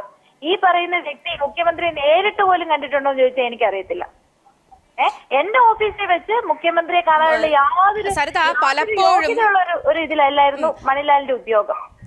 ഓക്കെ, അങ്ങനെയുള്ള കാര്യങ്ങൾ പറയുന്നുണ്ട്. പലപ്പോഴും നിങ്ങളെല്ലാം തമ്മിൽ പല മന്ത്രിമാരുമായി സംസാരിച്ച കാര്യങ്ങൾ പറയാറുണ്ടായിരുന്നു. ബിജുരാധാകൃഷ്ണന്റെ വാക്കുകളിൽ നിന്നും എന്തൊക്കെ പ്രശ്നങ്ങൾ ഇതുപോലെ ഉണ്ടെന്നുള്ള കാര്യങ്ങൾ അറിയാമായിരുന്നു. പല മന്ത്രിമാരും താങ്കളോട് അപമര്യാദയായി പെരുമാറിയിട്ടുണ്ടായിരുന്ന കാര്യങ്ങളൊക്കെ നിങ്ങളുടെ ചർച്ചയിലൊക്കെ വന്നിട്ടുണ്ട്. ആ സംസാരങ്ങളിലൊക്കെ മനസ്സിലാക്കിയിട്ടുണ്ട് എന്നൊക്കെയാണ് മണിലാൽ പറയുന്നത്. മണിലാൽ അങ്ങനെ പലതും മനസ്സിലാക്കിയിട്ടുണ്ടാവും. ഉണ്ടെന്നുണ്ടെങ്കിൽ അതിന്റെ തെളിവ് കൊണ്ടുവരാൻ പറയാ. പിന്നെ എന്റെ സ്വകാര്യ വിഷയങ്ങൾ മണിലാൽ ചർച്ചയാക്കേണ്ട ആവശ്യമില്ല. അതിപ്പോ ചർച്ച ചെയ്യപ്പെടാനുള്ള ഒരു സമയമല്ല എന്ന് ഞാൻ നേരത്തെ പറഞ്ഞു കഴിഞ്ഞു. ദയവേദി എന്റെ സ്വകാര്യതയുള്ള ചർച്ചയിലേക്ക് എന്നെ ഇനി വിളിക്കരുത്. ഞാൻ അതിനുള്ള മാനസികമായിട്ട് പ്രിപ്പറേഷൻ ഉണ്ടാവുന്ന കാലത്തോ അല്ലെങ്കിൽ എനിക്ക് അതിനെ പറ്റിയ രാഷ്ട്രീയ സാഹചര്യം ഇവിടെ നിലവിലുണ്ടെങ്കിൽ ഞാൻ അതിനെപ്പറ്റി സംസാരിക്കാം. ഇപ്പൊ അങ്ങനെയുള്ളൊരു തീർച്ചയായും. പക്ഷേ താങ്കളുടെ ലെറ്റർ പുറത്തു വന്നൊരു സാഹചര്യം കൂടിയുണ്ട്. അതുകൊണ്ട് തന്നെയാണ് ഒറ്റ മിനിറ്റ്, എന്റെ ലെറ്റർ പുറത്തു വന്നിട്ടില്ല. എന്റെ ലെറ്റർ ഞാൻ വിട്ടിട്ടില്ല. വ്യാജമായ ലെറ്റേഴ്സിന് മറുപടി പറയേണ്ട അല്ലല്ല സരിത, താങ്കളുടെ പ്രസ് മീറ്റിനിടയിൽ എടുത്ത ചിത്രങ്ങൾ പുറത്തു. അതിന് ദയവായിട്ടും മാഡം ഒരു കാര്യം ശ്രദ്ധിക്കുക. ഞാൻ ഇന്നലെ തലശ്ശേരിയിൽ വെച്ച് അതിന്റെ എക്സ്പ്ലനേഷൻ എന്താണെന്നുള്ളത് കൊടുത്തിട്ടുണ്ടായിരുന്നു. അതായത് ഞാൻ എന്നോട് ചോദിച്ച കൊറീസ് നിങ്ങൾ തന്നെ ശ്രദ്ധിച്ചറിയാം. ഡീറ്റെയിൽസ് വിൽ ഫോളോ എന്നാണ് അതിനകത്ത് ഫസ്റ്റ് പേജിനകത്ത് തന്നെ എഴുതിയിരിക്കുന്നത്. ഡീറ്റെയിൽസ് വിൽ ഫോളോ ലേറ്റർ എന്നും പറഞ്ഞ് റൗണ്ടിനകത്ത് എഴുതി വെച്ചിട്ടുണ്ട്. അതൊന്നും വായിക്കാതെ എന്തൊക്കെ കഥകൾ പെട്ടെന്ന് പറിച്ചൊഴിക്കുക. അതിനകത്ത് യാഥാർത്ഥ്യം കാണും, ചിലപ്പം യാഥാർത്ഥ്യമില്ലായ്മ കാണും. അങ്ങനെ യാഥാർത്ഥ്യമില്ലെങ്കിൽ ഒരാളുടെ ജീവിതമാണ് വെച്ച് പങ്കുവെക്കുന്നതെന്ന് ആലോചിക്കണം. തീർച്ചയായും. പക്ഷെ അങ്ങനെയെങ്കിൽ ഇവിടെ ഇപ്പൊ അങ്ങനെയെങ്കിൽ കളിക്കുന്നത് മണിലാലാണ്. എന്തുകൊണ്ട് മണിലാൽ അങ്ങനെ ഒരു സാഹചര്യത്തിൽ മണിലാലിന്റെ അടുത്ത് ചോദിക്കുക. ഇപ്പൊ ഒരു രീതി ഉണ്ടല്ലോ, അതിന് കാരണം ഞാൻ ആരെയും കുറ്റം പറയുന്നില്ല. എന്നാൽ ഒറ്റ കാര്യം ഞാൻ പറയാം. സരിത പുറത്തിറങ്ങിയപ്പം സരിതയ്ക്ക് ഇങ്ങനെ കുറെ പ്രശ്നങ്ങളുണ്ട്. അപ്പൊ സരിത ഇത് വിളിച്ചു പറയുന്നു പറഞ്ഞ് സരിതയ്ക്ക് കോടിക്കണക്കിന് രൂപ വാരി കൊടുത്തു. ഇതാണ് ഇപ്പോഴത്തെ ട്രെൻഡ്. അപ്പൊ മണിലാലും കൂടെ പുറത്തിറങ്ങി എന്തെങ്കിലും പറഞ്ഞാൽ മണിലാലിന്റെ വായടയ്ക്കാൻ കോടിക്കണക്കിനും കൊണ്ട് ആരെങ്കിലും വരും എന്ന് വിചാരിച്ച് മണിലാൽ പറയുന്ന സരിതയുടെ ടെലിഫോൺ ലൈൻ കട്ടായതാണ്. സരിത പറയുന്നു മണിലാൽ പറയുന്ന കാര്യങ്ങൾ ശരിയല്ല, മണിലാലിനൊപ്പം താൻ പ്രവർത്തിച്ചിട്ടില്ല എന്നൊക്കെയാണ് സരിത പറയുന്നത്. പക്ഷേ മണിലാൽ കൃത്യമായി തന്നെ പറയുന്നത്, പ്രത്യേകിച്ച് സരിതയുടെ അവർ പ്രസ് മീറ്റിൽ കാണിച്ച ആ ലെറ്ററിൻ്റെ പിക്ചേഴ്സ് പുറത്തു വന്ന സാഹചര്യത്തിൽ ആ ലെറ്ററിൽ പറയുന്ന കാര്യങ്ങളെല്ലാം തന്നെ ശരിവെക്കുന്ന രീതിയിലാണ് മണിലാൽ സംസാരിച്ചത്. അതിൽ പുറമെ കൂടുതലായി പറയുന്നത് സരിതയ്ക്ക് മുഖ്യമന്ത്രിയുമായി അടുത്ത ബന്ധമുണ്ട്. 2 തവണ മുഖ്യമന്ത്രിയെ പോയി കണ്ടപ്പോഴും താൻ കൂടെ ഉണ്ടായിരുന്നു. ഒപ്പം തന്നെ മുഖ്യമന്ത്രിയായി നിരന്തരം ഫോണിൽ സംസാരിക്കാറുണ്ട് തുടങ്ങിയ കാര്യങ്ങളാണ് മണിലാൽ നമ്മളോടായി പറഞ്ഞത്. ഒപ്പം തന്നെ സരിതയുമായി ബന്ധപ്പെട്ട് ആരോപിക്കപ്പെടുന്ന പേരുകൾ, മന്ത്രിമാരുടെയും MLA-മാരുടെയും പേരുകൾ അത് ശരിയാണ് എന്ന തരത്തിലാണ് മണിലാൽ സംസാരിക്കുന്നത്. പലപ്പോഴും ഈ കാര്യങ്ങൾ അവരുടെ ചർച്ചയിൽ വന്നിട്ടുണ്ട് എന്ന് മണിലാൽ പറയുന്നു. ഒപ്പം തന്നെ ബിജുരാധാകൃഷ്ണന്റെ ഒക്കെ സംസാരത്തിൽ നിന്നും ചില കാര്യങ്ങൾ തനിക്ക് വ്യക്തമായിട്ടുണ്ട് എന്നൊക്കെ മണിലാൽ പറയുന്നുണ്ട്. മണിലാലിനെ ജയിലിൽ നിന്ന് ഇറക്കാൻ പണം തന്ന് സഹായിച്ചത് മുഖ്യമന്ത്രിയാണ് എന്നും മണിലാൽ പറയുന്നുണ്ട്. നേരത്തെ തന്നെ മണിലാലിന്റെ സഹോദരൻ മുഖ്യമന്ത്രിയെ ഫോൺ വിളിച്ച് ഈ മണിലാലിനെ ജയിലിൽ നിന്ന് ഇറക്കാൻ സഹായം അഭ്യർത്ഥിക്കുന്നതിന്റെ ടെലിഫോൺ സംഭാഷണങ്ങൾ പീപ്പിൾ TV തന്നെ പുറത്തുവിട്ടിരുന്നു. ആ ടെലിഫോൺ സംഭാഷണത്തിൽ കേവലം വിളിച്ച് സഹായം അഭ്യർത്ഥിക്കുക മാത്രമല്ല, ആ ടെലിഫോൺ സംഭാഷണത്തിൽ കൃത്യമായി തന്നെ മുഖ്യമന്ത്രിയുമായി അടുത്ത പരിചയമുള്ള ആളാണ് മണിലാലിന്റെ സഹോദരൻ. അവിടെ മണിലാൽ സഹായിക്കാമെന്ന് പറയുന്നത് സഹായിച്ചില്ല എന്ന രീതിയിലായിരുന്നു സംഭാഷണം. അതിൻ്റെയൊക്കെ സാഹചര്യത്തിലാണ് മണിലാലിന്റെ വാക്കുകൾ വളരെ സുപ്രധാനമായി തീർന്നത്. യെസ്, സരിത എന്നാൽ ഈ കാര്യങ്ങളെല്ലാം സരിത നിഷേധിക്കുന്നു. സ്വാഭാവികമായും ഇപ്പോഴത്തെ ഈ ഒരു രാഷ്ട്രീയ സാഹചര്യത്തിലൊക്കെ ഇതിൻ്റെ ഒരു പ്രസക്തി അത്രത്തോളം ഉണ്ട്. അതുകൊണ്ട് വലിയ വിവാദങ്ങളിലേക്ക് താൻ പോകാറില്ല. ഒരു സ്ത്രീ എന്ന പരിഗണന തനിക്ക് വേണമെന്ന രീതിയിലാണ് സരിത സംസാരിച്ചത്. മണിലാലുമായി വലിയ അടുത്ത ബന്ധമില്ല, തങ്ങൾ ഒരുമിച്ച് പ്രവർത്തിച്ചിട്ടില്ല എന്നൊക്കെയാണ് സരിത പറയുന്നത്. പക്ഷേ ഈ കേസുമായി ബന്ധപ്പെട്ട് കൂട്ടുപ്രതി എന്ന രീതിയിൽ തന്നെയാണ് മണിലാൽ ജയിലിൽ കഴിഞ്ഞത്. മണിലാൽ ചോദിച്ചൊരു സുപ്രധാനമായ വിഷയമുണ്ട്. ഈ കേസ് വന്ന സമയത്ത് അന്ന് സരിതയെ അറസ്റ്റ് ചെയ്യുന്ന സമയത്ത്, പെരുമ്പാവൂർ SP അറസ്റ്റ് ചെയ്യുന്ന സമയത്ത് പണം നൽകി, കുറച്ച് പണം നൽകി സെറ്റിൽ ചെയ്യാമെങ്കിൽ അറസ്റ്റ് ഒഴിവാക്കാം എന്ന് പറഞ്ഞിരുന്നു. പക്ഷെ അന്ന് പണം കൊടുക്കാൻ സരിതയുടെ കയ്യിൽ ഇല്ലായിരുന്നു. അതുകൊണ്ടാണ് അന്ന് അപ്പോൾ അറസ്റ്റ് ചെയ്തത്. പിന്നീട് ഈ പണം എവിടെ നിന്ന് വന്നു എന്ന ഒരു വലിയ ചോദ്യം കൂടി ഒരുപക്ഷെ മണിലാലിൻ്റെ ആ ഒരു വെളിപ്പെടുത്തൽ ഉണ്ട്. മുഖ്യമന്ത്രി ജോസ് കെ മാണിയുടെ വിഷയവും മണിലാൽ കൃത്യമായി തന്നെ പറയുന്നുണ്ട്. സരിത നമ്മോടൊപ്പം വീണ്ടും ടെലിഫോൺ ലൈൻ ചേരുന്നത്. സരിത, നേരത്തെ ടെലിഫോൺ ലൈൻ കട്ടായതാണ്. ഇവിടെ മണിലാൽ സൂചിപ്പിച്ച മറ്റൊരു സുപ്രധാനമായ വിഷയമുണ്ട്. താങ്കളുടെ അറസ്റ്റിന് തൊട്ടു മുൻപ് നൽകാനുള്ള പണം താങ്കളുടെ കയ്യിലില്ലായിരുന്നു. അതുകൊണ്ട് തന്നെയാണ് അന്ന് അങ്ങനെ ഒരു സെറ്റിൽ ചെയ്യാൻ പറ്റാതെ പോയതും പണം നൽകി ഒരു പക്ഷേ അറസ്റ്റ് ഒഴിവാക്കാമായിരുന്ന സാഹചര്യം പോലും നടക്കാതെ പോയത്. പിന്നീട് താങ്കളുടെ പക്കൽ പണമുണ്ടായി. ഈ ഒരു വിഷയം കൂടി മണിലാൽ സൂചിപ്പിക്കുന്നുണ്ട്. സരിത, ഇവിടെ തെറ്റായ ഒരു കാര്യമുണ്ട്. കാര്യം മണിലാൽ പറയുന്നു എന്റെ കയ്യിൽ പണമില്ല, പണം കൊടുത്ത് സെറ്റിൽ ചെയ്യുന്ന ഒരു സിറ്റുവേഷൻ ആയിരുന്നില്ല. അത് ആദ്യം മനസ്സിലാക്കണം. അത് ഒരു രാഷ്ട്രീയ ഗൂഢാലോചനയുടെ മണ്ടയ്ക്കാണ് ആ കേസും അറസ്റ്റും നടക്കുന്നത്. അവിടെ പൈസ കൊടുത്ത് സെറ്റിൽ ചെയ്യാൻ പറ്റില്ല എന്ന് മണിലാലിന് എങ്ങനെ അറിയാം? ഓഗസ്റ്റ് 4, 2012 ബിജു രാധാകൃഷ്ണൻ പോയതിന്റെ വെരി നെക്സ്റ്റ് ഡേ നിങ്ങൾക്ക് അയാളുടെ ഫോൺ കോൾസ് റെക്കോർഡ്സ് പരിശോധിച്ചാൽ മനസ്സിലാവും. 5 വൈകുന്നേരം വരെ എന്റെ വീട്ടിൽ മണിലാൽ ഉണ്ടായിരുന്നു. ഞാൻ എവിടെ പോകുന്നു എന്ന ന്യൂസ് ബിജു രാധാകൃഷ്ണന് കൊടുക്കാൻ വേണ്ടി മാത്രം. അത് ഞാൻ കണ്ടുപിടിച്ചു. കാര്യം ബിജു രാധാകൃഷ്ണന്റെ ഫോണിലേക്ക് ഈ പറഞ്ഞ മണിലാല് അവരിവിടെ തന്നെയുണ്ട്, എങ്ങും പോയിട്ടില്ല എന്ന് മെസ്സേജ് തെറ്റി അയച്ചത് എന്റെ ഫോണിലേക്ക് വന്നു. അങ്ങനെ ഞാൻ മണിലാലിനെ ചോദ്യം ചെയ്തപ്പോഴാണ് മണിലാല് കമ്പനിയിൽ നിന്ന് പോകുന്നത്. ഓഗസ്റ്റ് 5, 2012.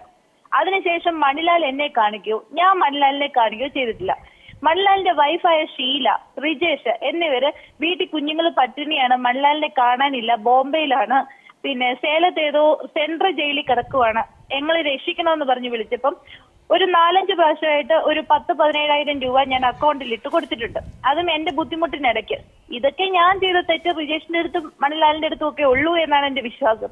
അതൊക്കെ എന്റെ കയ്യിൽ തെളിവുകളായിട്ട് ഇന്നും ഇരിപ്പുണ്ട്. അത് മണിലാൽ ദയവായിട്ട് പുറകോട്ട് ചിന്തിച്ച് നോക്കുന്നത് നന്നായിരിക്കും. ഇപ്പം ആർക്ക് വേണ്ടിയിട്ട് മണിലാൽ വോയിസ് എടുക്കുന്നു, അല്ലെങ്കിൽ മണിലാൽ ആന്റിസിപ്പേറ്റ് ചെയ്യുന്ന ആ കോടികളുടെ സഹായമാണെങ്കിൽ അത് ദയവ് ചെയ്തൊരു കള്ളക്കഥ മാത്രമാണ്. എനിക്ക് കിട്ടിയിട്ടില്ല, എനിക്ക് കിട്ടിയെന്ന് ഓർത്ത് മണിലാൽ അത് സംസാരിക്കരുത്. അത്ര മാത്രമേ എനിക്ക് പറയാം. ഇവിടെ സരിത, മണിലാൽ പറയുന്നത് മുഖ്യമന്ത്രിയും താങ്കളുമായി സംസാരിച്ചതിന്റെ ഡീറ്റെയിൽസ്, ശബ്ദ രേഖയടക്കം കയ്യിലുണ്ട്, മറ്റു പല തെളിവുകളും തന്റെ കയ്യിലുണ്ട്, ഇതൊക്കെ പുറത്തുവിടുമെന്നൊക്കെ പറയുമ്പോൾ അതൊരു ഭീഷണിയുടെ സ്വരമാണോ, ഒരു ബാർഗൈനിങ്ങിന്റെ സ്വരമാണോ? തീർച്ചയായിട്ടും അത് മനസ്സിലാക്കിക്കൂടെ? ഉണ്ടെങ്കിൽ ഉണ്ടെന്ന് പറയണേ എന്തിനാ? അത് പുറത്ത് വിട്ടൂടെ? എന്റെ ചോദ്യം അതാ. റിജേഷ് പുറത്തു വിട്ടു, എന്തുകൊണ്ട് മണിലാലിന് പുറത്തു വിട്ടൂടാ? മണിലാൽ ഇപ്പൊ വെരി മച്ച് ഫ്രീ ആണ്. അയാൾക്ക് ലീഗലി യാതൊരു ബേർഡനും ഒരു കൺസ്ട്രെയിൻമെന്റ്സും ഇല്ല. അതിപ്പോ ഒരു ഫ്രീ ബേർഡാണ്. എന്തുകൊണ്ട് ഈ കൊടുക്കുന്ന അഭിമുഖം കൊടുക്കുന്ന സമയത്ത് തന്നെ അത് പുറത്തു വിട്ടൂടാ? എന്നാ ഇപ്പൊ തന്നെ ചർച്ചയാക്കാമല്ലോ. അതിന്റെ വിഷയങ്ങളും അതിന്റെ മെറിറ്റ്സും ഇപ്പൊ തന്നെ ചർച്ചയാക്കി തീരുമല്ലോ. തെളിവുകൾ ഉണ്ടെങ്കിൽ അത് അടച്ചു വെച്ച് വിടും എന്ന് പറഞ്ഞ എന്തിനാ? ഇന്ന് വൈകുന്നേരം ആരെങ്കിലും പെട്ടി കൊണ്ടുവരുമെന്ന് വിചാരിച്ചിട്ടാ? അങ്ങനെ ഒരു സംഭവം നടക്കാനേ പോണില്ല.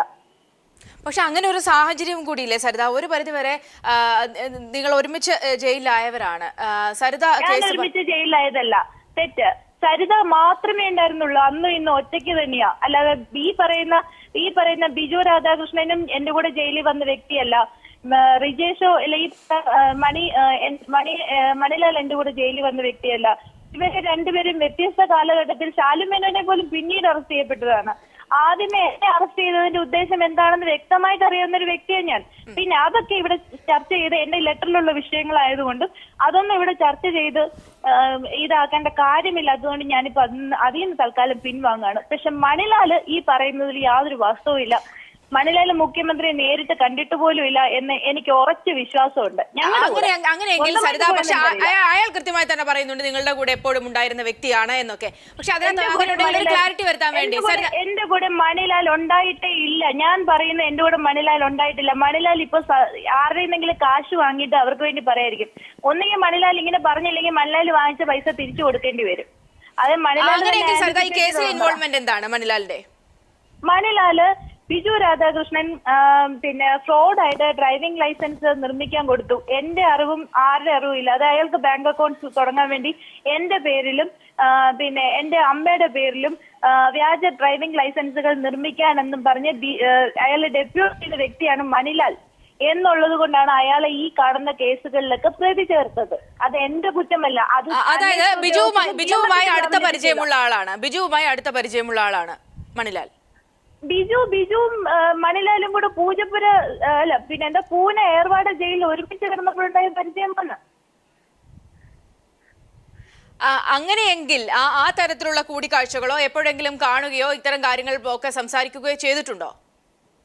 ഞാൻ മണിലാലുമായിട്ട് എന്റെ പേഴ്സണൽ ആയിട്ടുള്ള ഒരു വിഷയവും സംസാരിച്ചിട്ടില്ല. കാര്യം എന്റെ ഒരു സ്റ്റാഫിൻ എന്ന് പറയുന്നതിനപ്പുറം എനിക്ക് മണിലാലുമായിട്ട് ബന്ധം ഉണ്ടായിരുന്നില്ല. മണിലാല് ഏജന്റ് ആയിട്ടാണ് ആദ്യം വന്നത്. ഏതോ ഒരു RTOയുടെ ഏജന്റിനെയും കൊണ്ട് വരാമെന്ന് പറഞ്ഞു. എന്ന് വെച്ചാൽ ലൈസൻസ് എടുക്കാൻ വേണ്ടി ആക്ച്വലായിട്ട് ഒരു ഏജന്റിനെ കൊണ്ടുവരാം, ഡ്രൈവിംഗ് ലൈസൻസ് എടുക്കാൻ, ഡ്രൈവിംഗ് പഠിക്കാൻ പോകണമെന്ന് പറഞ്ഞ് കടവന്ത്ര ഡ്രൈവിംഗ് പഠിപ്പിച്ചിട്ട് അവിടെയുള്ള ഒരു ആപ്ലിക്കേഷൻ ഫോമിനകത്ത് ഒപ്പിട്ടത് വരെയുള്ള കാര്യങ്ങളെ എനിക്ക് മണിലാലും ഞാനുമായിട്ടുള്ള ബന്ധത്തിലുള്ളൂ. അതിനുശേഷം മണിയെ ഞാൻ കാണാറുണ്ട്. എന്തുണ്ട് മണി എന്ന് ചോദിച്ചാൽ മണി ഒരു 1000 രൂപ തരുമോ ചേച്ചി, അല്ലെ 2000 രൂപ തരുമോ ചേച്ചി, ഷീല ഇങ്ങനെ ഉണ്ടെന്ന് പറയും. അല്ലെങ്കിൽ ഞങ്ങളുടെ ഓഫീസിൽ ഇനോഗ്രേഷൻ അവരുടെ ഫാമിലി കുട്ടികളെയും കൊണ്ടുവന്നു. അപ്പോഴൊക്കെ ഞാൻ എന്റെ ഫാമിലി മെമ്പറെ പോലെ ഞാൻ അവരെ കെയർ ചെയ്തിട്ടുണ്ട്, ഞാൻ സംസാരിച്ചിട്ടുണ്ട്. അതിനപ്പുറം മണിയേക്കാൾ അപ്പുറം ഷീലയ്ക്ക് പലപ്പോഴും ആവശ്യം വന്നപ്പോഴൊക്കെ സരിത ഇടപെട്ടിട്ടുണ്ട്. ഞാൻ സഹായിക്കാവുന്നതിന്റെ പരിധിക്കകത്തുനിന്നുകൊണ്ട് സഹായിച്ചിട്ടുണ്ട്. അതിനപ്പുറം എനിക്ക് ചെയ്യാൻ പറ്റത്തില്ല. എന്തിന് ഈ ജയിലിൽ കിടന്ന സമയത്തും ഷീല ആവശ്യപ്പെട്ട പ്രകാരമാണ് എന്റെ അഡ്വക്കേറ്റ്സിനെ കൊണ്ട് അയാൾക്ക് ജാമ്യം അനുവദിപ്പിച്ചത്. സോളാറുമായി ബന്ധപ്പെട്ട വിഷയങ്ങളിലൊക്കെ എത്രത്തോളം ഇടപെടൽ മണിലാലിനുമായി ഉണ്ടായിരുന്നു? അയാൾക്ക് ഒരു ഇടപെടലും അയാൾക്കില്ല. അയാൾക്ക് കമ്പനിയുടെ കാര്യങ്ങൾ പോലും വ്യക്തമായിട്ട് അറിയാത്തൊരു വ്യക്തിയാണ്. കമ്പനിയിൽ നിന്ന് എക്സിക്യൂട്ട് ചെയ്യുന്ന കാര്യങ്ങൾ പുറത്തേക്ക് കൊടുത്ത് അതുകൊണ്ട് ടവർ മാനുഫാക്ചർ ചെയ്ത് സ്ഥലത്ത് കൊണ്ടുവെക്കും. അതിനപ്പുറം എന്താ ഉള്ളത്? അതുപോലെ തന്നെ നിങ്ങൾ ഇങ്ങനെ ഒരുമിച്ച് ട്രാവൽ ചെയ്ത് മുഖ്യമന്ത്രി എന്നല്ല ബാക്കി ഒരു കൂടിക്കാഴ്ചകളിലും ഇയാളെ ഉൾപ്പെടുപ്പിച്ചിട്ടില്ല? ഇല്ല, അയാൾ ഒരു കൂടിക്കാഴ്ചകളിലും ഒന്നുമില്ല. ഇയാളെ ആര് സഹായിക്കാമെന്ന് പറഞ്ഞിപ്പോ ആരെങ്കിലും ഇയാളുടെ പൈസ കൊടുത്തിട്ടുണ്ടെങ്കിൽ അത് വെറുതെ ആവത്തേ ഉള്ളൂ. കാര്യം ഇയാൾക്ക് ഒരു കാര്യം അറിയത്തില്ല. ഇയാള് പറയുന്നത് എന്തെങ്കിലും ഇങ്ങനെ പറഞ്ഞാൽ ഇപ്പോഴത്തെ ഒരു രാഷ്ട്രീയ സാഹചര്യം മുതലെടുത്ത് ഇങ്ങനെ പറഞ്ഞാൽ എനിക്ക് ആരെങ്കിലും കോടിക്കണക്കിന് രൂപ കൊണ്ടുവരുന്ന 33 പെൻഡിങ് കേസുകൾ വാറണ്ടായിട്ട് കോയമ്പത്തൂര്, മദ്രാസ്, എന്താ പുതുച്ചേരി എന്ന് പറയുന്നത് പോണ്ടിച്ചേരി, പൂന, ബോംബെ എന്ന സ്ഥലങ്ങളിലൊക്കെ കിടപ്പുണ്ടെന്ന് ദയവ് ചെയ്ത് മണിലാലിനോട് ഓർക്കുക. മണിലാലിനെ ഒന്ന് ഓർമ്മിപ്പിക്കുക. ഇപ്പോഴും വാറണ്ട് കേസിലെ പ്രതിയാണത്, 33 വാറണ്ട് കേസിലെ പ്രതി. അയാൾ പറയുന്നതിനൊക്കെ ഞാൻ ഉത്തരം പറയണമെന്ന് പറഞ്ഞാൽ അത് ശരിയായ രീതിയാണോ? അയാൾക്ക് ഇന്നിപ്പോ ആർക്ക് വേണമെങ്കിലും സരിതയെ അവിടെ കണ്ടു ഇവിടെ കണ്ടു എന്ന് പറയാം. നാളെ മാഡത്തിനെ വേറൊരാളുടെ കൂടെ കണ്ടു എന്ന് വേറൊരു മാഡത്തിന്റെ കൂടെ തന്നെ ജോലി ചെയ്യുന്ന ഒരു വ്യക്തി പരാമർശം പറഞ്ഞാൽ അതിൽ എത്രത്തോളം വാസ്തവമുണ്ടെന്ന് തെളിയിക്കാൻ പറ്റും? തീർച്ചയായും സ്വാഭാവികമായി പറ്റും. ഒരു സുപ്രധാനമായ കാര്യം കൂടി, ഇവിടെ ചില രാഷ്ട്രീയ ഇടപെടൽ കൂടി ആരോപിക്കപ്പെടുന്നത് കൊണ്ടാണ് സ്വാഭാവികമായും മണിലാലിന്റെ ഈ വാക്കുകൾ ആ ഒരു പ്രാധാന്യത്തിൽ നമ്മൾ ചർച്ച ചെയ്യുന്നത്. അതുകൊണ്ട് തന്നെ സരിത, നേരത്തെ തന്നെ മണിലാലിനെ ജയിലിൽ നിന്ന് ഇറക്കാനായി മണിലാലിന്റെ സഹോദരൻ റിജീഷ് മുഖ്യമന്ത്രിയോട് സംസാരിക്കുന്ന ഫോൺ സംഭാഷണങ്ങൾ പുറത്തു വന്നിരുന്നു. അതിൽ മുഖ്യമന്ത്രി ഉറപ്പ് നൽകി ഇയാളെ പുറത്തിറക്കാം, സരിത പുറത്തിറങ്ങിയതിനു ശേഷം തന്നെ അങ്ങനെ ഒരു ഉറപ്പ് നൽകി എന്നൊക്കെയാണ് ആ ടെലിഫോൺ സംഭാഷണത്തിൽ പറഞ്ഞിട്ടുള്ളത്. ഞാനൊരു ആ ടെലിഫോൺ രേഖ ഞാനൊരു 100 വട്ടം കേട്ടു. എന്റെ അറിവിൽ ഉമ്മൻചാണ്ടി സാർ ആര് ഫോൺ എടുത്താലും, ഇന്നിപ്പോ മാഡം ഫോൺ വിളിച്ചാലും, ഇന്ന് പറയുന്ന സരിത ഫോൺ വിളിച്ചാലും ഇതേ മൂളല് തന്നെ ഉണ്ടാവുള്ളൂ എന്നാണ് എനിക്ക് തോന്നുന്നത്. അതിനപ്പുറം വേറൊന്നും അതിനകത്ത് പറഞ്ഞായിട്ട് എനിക്ക് തോന്നുന്നില്ല. നിങ്ങൾ വിളിക്കൂന്നോ നിങ്ങൾ ബന്ധപ്പെടുന്നോ പറഞ്ഞാൽ ഉടനെ തന്നെ മുഖ്യമന്ത്രി കൊടുത്തു എന്നാണോ അതിനർത്ഥം? അല്ലെങ്കിൽ ഇയാൾ ഈ പറഞ്ഞ വസ്തുത കറക്റ്റ് ആണോ എന്ന് എങ്ങനെ അറിയാം? വിജേഷ് വികലാംഗനായ ഒരു വ്യക്തിയാണ്. അയാൾക്ക് വികലാംഗൻ എന്നുള്ള പരിഗണനയും ആനുകൂല്യം തീർച്ചയായിട്ടും അത് ഒരു കേസിലെ പ്രതിയുടെ സഹോദരനാണെങ്കിലും അമ്മയാണെങ്കിലും ഒക്കെ കിട്ടേണ്ടതാണ്. അങ്ങനെയുള്ള പരിഗണന, ആ പരിഗണന ഗവൺമെന്റിൽ നിന്ന് അവൈൽ ചെയ്യാൻ അയാൾ ആ സ്ഥലത്തുള്ള MLA സമീപിച്ചു എന്നാണ് എനിക്ക് കിട്ടിയ ഇൻഫോർമേഷൻ. സരിത ദയവായി തുടരുക, ദയവായി ടെലിഫോൺ ലൈനിൽ തുടരുക. നമ്മോടൊപ്പം റിജേഷ് ചേരുന്നുണ്ട്. റിജേഷിന്റെ വേർഷൻ കൂടി നമുക്ക് കേൾക്കാം. മണിലാലിന്റെ സഹോദരനാണ് റിജേഷ്. റിജേഷ്, ഇപ്പോൾ മണിലാലിന്റെ വിഷയത്തിൽ മണിലാൽ പറഞ്ഞിട്ടുള്ള കാര്യങ്ങളിൽ സരിത പറഞ്ഞിട്ടുള്ളത് സോളാറുമായി ബന്ധപ്പെട്ട ഇത്തരം കാര്യങ്ങളൊന്നും സംസാരിക്കാൻ പോലും സാധ്യതയില്ലാത്ത, അത്രയും പോലും സോളാറുമായി ബന്ധമില്ലാത്തൊരു വ്യക്തിയാണ്, കമ്പനിയുമായി ബന്ധമില്ലാത്തൊരു വ്യക്തിയാണ് മണിലാൽ എന്നാണ്. മുഖ്യമന്ത്രി കാണുമ്പോൾ അയാളൊപ്പം ഇല്ലായിരുന്നു എന്ന് മാത്രമല്ല, കമ്പനിയുമായി ബന്ധപ്പെട്ട യാതൊരു ഒഫീഷ്യൽ വിഷയങ്ങളിലും അയാൾ ഇൻവോൾവ് അല്ല എന്നാണ്. അങ്ങനെ തന്നെയാണോ റിജേഷ്? ആദ്യം ഞാൻ ഒരു കാര്യം പറയാം. അതായത് ഇപ്പൊ സരിത ഇപ്പൊ പറഞ്ഞൊരു കാര്യം, അതായത് വികലാംഗൻ എന്നുള്ള രീതിയിലാണ് മുഖ്യമന്ത്രി ഉമ്മൻചാണ്ടി എന്നെ സഹായിച്ചതെന്ന്. ഒന്നാമത്തെ കാര്യം, അതിനുള്ള മറുപടി ഞാൻ ആദ്യം പറയാം. അതായത് കഴിഞ്ഞ 6 വർഷമായിട്ട് കോൺഗ്രസിന്റെ പ്രാദേശിക തലത്തിൽ മണ്ഡലം കമ്മിറ്റി വരെ സ്ഥിരമായി പ്രവർത്തിച്ചു വരുന്ന ഒരു വ്യക്തിയാണ് ഞാൻ. മുഖ്യമന്ത്രിയുടെ ദുരിതാശ്വാസ നിധിയുമായി ബന്ധപ്പെട്ടും അല്ലെങ്കിൽ സർക്കാർ ഏജൻസികളുമായി ബന്ധപ്പെട്ട് നൽകുന്ന ധനസഹായങ്ങൾ അത് ഇനി അർഹതയുള്ള വ്യക്തികൾക്ക് എങ്ങനെ കിട്ടും എന്നുള്ളതിനെ കുറിച്ച് എനിക്ക് വ്യക്തമായിട്ട് അറിയാം. ഞാൻ കയ്പമംഗലം നിയോജക മണ്ഡലം, അതായത് നിയോജക മണ്ഡലം ബൂത്ത് നമ്പർ 55 നമ്പറിൽ ആ 55 നമ്പറിലാണ് താമസിച്ചിരുന്നത്. എനിക്ക് എന്തെങ്കിലും ഗവൺമെന്റിന്റെ ധനസഹായം ആവശ്യമുണ്ടെങ്കിൽ എന്റെ കോൺസ്റ്റിറ്റ്യൂഷൻസി MLA അഡ്വക്കേറ്റ് VS സുനിൽകുമാർ മുഖേന എനിക്കത് പ്രൂവ് ചെയ്യാം. കാരണം അത് മുഖ്യമന്ത്രിയുടെ ദുരിതാശ്വാസ നിധി എന്ന് പറയുന്നത് ഒരാൾക്ക് സ്ത്രീധനം കിട്ടിയതല്ല. അതൊന്നാമത്തെ കാര്യം. തീർച്ചയായും അത്തരം കാര്യങ്ങളിൽ നമ്മൾ ചർച്ച ചെയ്യപ്പെട്ടതാണ്. നമുക്ക് ഈ സ്പെസിഫിക് വിഷയത്തിലേക്ക് വരേണ്ടതുകൊണ്ടാണ്. മണിലാലിന്റെ വേർഷൻ താങ്കൾ പറയണമെന്നുള്ളതുകൊണ്ടാണ്. സരിത പറഞ്ഞതുപോലെയാണോ കാര്യങ്ങൾ മണിലാലിന്റെ വിഷയത്തിൽ? സരിത പറഞ്ഞല്ലോ, ബിജു രാധാകൃഷ്ണനും ഈ മണിലാലും തമ്മിൽ പൂനെ ജയിലിൽ ഒരുമിച്ച് കിടന്നിരുന്നു സമ്മതിക്കുന്നു. പക്ഷെ കൂടെ സരിത എസ് നായരുണ്ടായിരുന്നു. അപ്പൊ ഇവിടെ ആർക്കും ആരെയും വ്യക്തിപരമായി എന്തും പറയാം, അല്ലെങ്കിൽ എന്തും തേജോവധം ചെയ്യാം. ഇപ്പൊ ഞങ്ങളോട് ഒരാൾ, അതായത് കമ്മ്യൂണിസ്റ്റ് പാരമ്പര്യമുള്ള ഒരു കുടുംബത്തിൽ നിന്നും കോൺഗ്രസിലേക്ക് വന്ന ഞാൻ മാത്രം വന്നിട്ടുള്ളൂ. ഈ മണിലാലോ അല്ലെങ്കിൽ എന്റെ അച്ഛനോ അമ്മയോ മറ്റാരും വന്നിട്ടില്ല. മനസ്സിലായി? അപ്പൊ മണിലാലിനെ കൊണ്ട് ആരും പൈസ കൊടുത്ത് പറയിപ്പിക്കുന്ന കാര്യങ്ങളല്ല. പക്ഷെ ഈ കാര്യങ്ങൾ ഇപ്പൊ നിങ്ങൾക്കറിയാലോ, പീപ്പിൾ TV തന്നെയാണ് ഇതിനു മുമ്പ് 1.5 മാസം മുമ്പ് മറ്റുള്ള കാര്യങ്ങൾ വ്യക്തമായിട്ട് പുറത്തുവിട്ടത്. അതും ശക്തമായ രീതിയിൽ തെളിവുകളോടെയാണ് ഞാൻ പുറത്തുവിട്ടത്. ഞാൻ പുറത്തു വിടും എന്ന് പറഞ്ഞിട്ട് ഞാൻ വിടുകയുണ്ടായിരുന്നു. ഇപ്പൊ മണിലാലിനോട് സരിതാസ് നായർ പുറത്തുവിടാൻ പറഞ്ഞിട്ട് സരിതാസ് നായർ എന്റെ കയ്യിൽ കത്തുണ്ട് പറയാൻ തുടങ്ങിയിട്ട് 2 വർഷമായില്ലേ, ഇതേവരെ പുറത്തുവിട്ടിട്ടുണ്ട. അപ്പൊ ഇതൊക്കെ ബാലിശമാണ്. കാരണം ഒരു യഥാർത്ഥ വോട്ടവകാശമുള്ള ഞാനൊരു വോട്ടറാണ്. ഇന്നും ഇന്ത്യൻ നാഷണൽ കോൺഗ്രസിന്റെ ബൂത്ത് കയ്പമംഗലം നിയോജക മണ്ഡലത്തിലെ ബൂത്ത് നമ്പർ 55 തെരഞ്ഞെടുക്കപ്പെട്ട ജനറൽ കൺവീനറാണ് ഞാൻ ഇന്നും.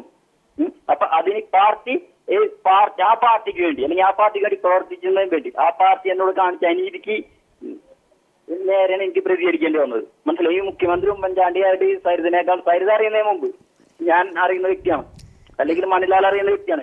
ഞങ്ങൾ ഈ കേരളം ഒരുപാട് നാളല്ലേ കാണാൻ തുടങ്ങിയിട്ട്. സമയപരിമിതിയാണ്. വളരെ നന്ദി സരിത നമ്മോട് സംസാരിച്ചതിന്. സോളാർ കേസിൽ മുഖ്യമന്ത്രിക്കെതിരെ പുതിയ വെളിപ്പെടുത്തലുമായി സരിതയുടെ കൂട്ടുപ്രതിയായിരുന്ന മണിലാൽ രംഗത്തെത്തിയിരിക്കുകയാണ്. അയാൾ ജയിലിൽ നിന്ന് ഇറങ്ങിയതിന് ശേഷമാണ് വലിയ ചില വെളിപ്പെടുത്തലുകൾ നടത്തിയിരിക്കുന്നത്. സരിതയുമായി മുഖ്യമന്ത്രി നിരന്തരം ബന്ധപ്പെട്ടിരുന്നുവെന്നും പതിവായി ഇരുവരും ഫോണിൽ സംസാരിക്കുമായിരുന്നുവെന്നും അതിന്റെ തെളിവുകളൊക്കെ തന്റെ പക്കലുണ്ടായെന്നുമാണ് മണിലാൽ പറഞ്ഞത്. മറ്റ് മന്ത്രിമാരുമായി സരിതയുമായി ബന്ധപ്പെടുത്തി വാർത്ത വന്ന മറ്റു മന്ത്രിമാരുമായി ഒക്കെ സരിതയ്ക്കുള്ള ബന്ധത്തെക്കുറിച്ചും തനിക്ക് അറിയാമെന്ന് ഒക്കെയാണ് മണിലാൽ പറഞ്ഞത്. ഈ വിഷയമാണ് നമ്മൾ ചർച്ച ചെയ്തുകൊണ്ടിരുന്നത്.